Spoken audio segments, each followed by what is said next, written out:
Kalau kalian perhatiin ya, selama beberapa bulan ke belakang, aku kan agak lebih silent ya, nggak barbar kan kalau konten kan.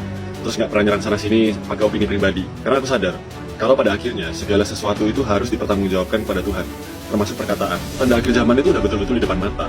Bukan lagi sekedar khotbah 10-20 tahun yang lalu, yang kerasa itu sangat jauh. Hari ini, aku nggak mau bicara soal teori konspirasi atau penafsiran liar. Aku akan menyodorkan ke kalian sesuatu yang kusebut the receipts, yaitu bukti keras. Kunci dari narasi kita hari ini itu sederhana. Alkitab yang menubuatkan, dunia sekuler yang mendokumentasikan. Aku ingin kalian melihat data, karena nubuatan yang tertulis ribuan tahun yang lalu kini sedang menjadi headline berita internasional. Ayo kita buka mata pada nubuatan pertama, Sungai Efrat. Dalam Wahyu 16 ayat 12 itu dikatakan sungai besar ini itu akan mengering untuk mempersiapkan jalan bagi raja-raja dari timur. Hari ini NASA Earth Observatory bukan lagi bicara soal teologi, melainkan fakta citra satelit resmi yang menunjukkan penyusutan drastis cadangan air di wilayah Tigris dan Efrat. Bahkan, lembaga pemikir sekuler seperti CSIS itu merilis laporan geopolitik tentang bagaimana krisis air di Efrat ini memicu konflik besar. Alam itu sedang dipaksa selaras dengan nubuatan. Kita bergeser ke Yerusalem.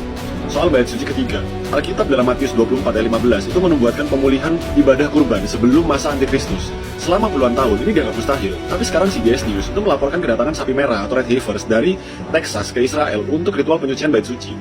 Jerusalem Post itu bahkan mendokumentasikan bahwa altar dan para imam itu sudah dilatih. Persiapan bait suci itu sudah bukan lagi wacana, tapi logistik yang udah ada di lapangan.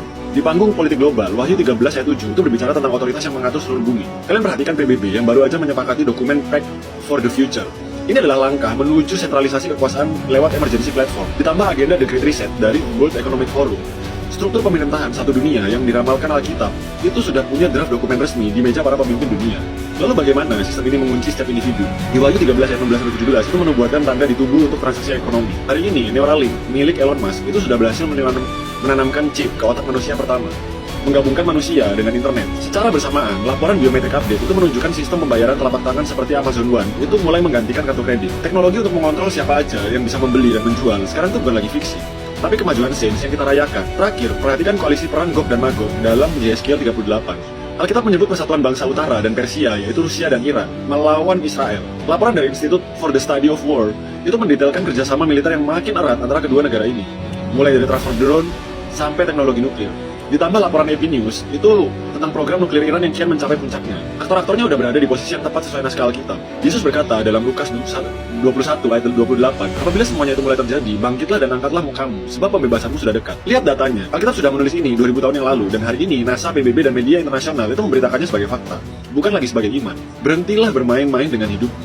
Karena saat nubuatan sedang didokumentasikan oleh dunia sekuler, itu artinya waktu kita sudah habis. Tetaplah berjaga-jaga.